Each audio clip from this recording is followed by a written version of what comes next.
मुंबई में हिंदी पत्रकारिता के 200 वर्ष पूर्ण होने के उपलक्ष्य में आयोजित समारोह में महाराष्ट्र के मुख्यमंत्री देवेंद्र फडणवीस ने मातृभाषा आधारित शिक्षा और भारतीय भाषाओं के संवर्धन को देश के सर्वांगीण विकास के लिए आवश्यक बताया। उन्होंने कहा कि मातृभाषा में शिक्षा प्राप्त करने से ज्ञान अधिक प्रभावी ढंग से आत्मसात होता है। प्रधानमंत्री नरेंद्र मोदी के नेतृत्व में मातृभाषा को प्राथमिकता देने की नीति देश के भविष्य के लिए लाभकारी साबित होगी। फडणवीस ने कहा कि हिंदी पत्रकारिता में स्वतंत्रता आंदोलन के दौरान जन जागरण और राष्ट्र भावना को मजबूत करने के महत्वपूर्ण योगदान दिया। उदंत मार्तंड से शुरू हुई हिंदी पत्रकारिता की यात्रा आज भी समाज को दिशा देने का कार्य कर रही है। हमारे देश में विशेष रूप से जब से पत्रकारिता शुरू हुई और जिसका बार बार उल्लेख हुआ कि जो पहला अखबार बंगाल में निकला और जिस समय बंगाल में अंग्रेज शासन में अंग्रेजी अखबार और फारसी और बंगाली इनके लिए सरकार मदद कर, ऐसे समय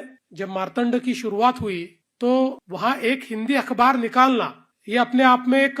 बहुत ही बड़ा काम था। लेकिन वहाँ से जो शुरुआत हुई उसके बाद देश के विमर्श को लगातार दिशा देने का काम हमारी हिंदी पत्रकारिता ने किया है। और हम लोगों ने देखा कि भारत के स्वतंत्रता के इतिहास जो हमारे नायक रहे, जो हमारे स्वतंत्रता के आंदोलन को जन जन तक पहुंचाने का कार्य करने वाले जो हमारे सेनानी रहे, इनमें से कई लोग ये हिंदी पत्रकारिता के माध्यम से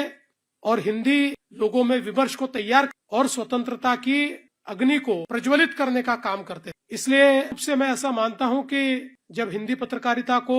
200 साल पूरे हो, ऐसे समय कुछ लोगों का सम्मान होना ये भी अपने आप में एक बहुत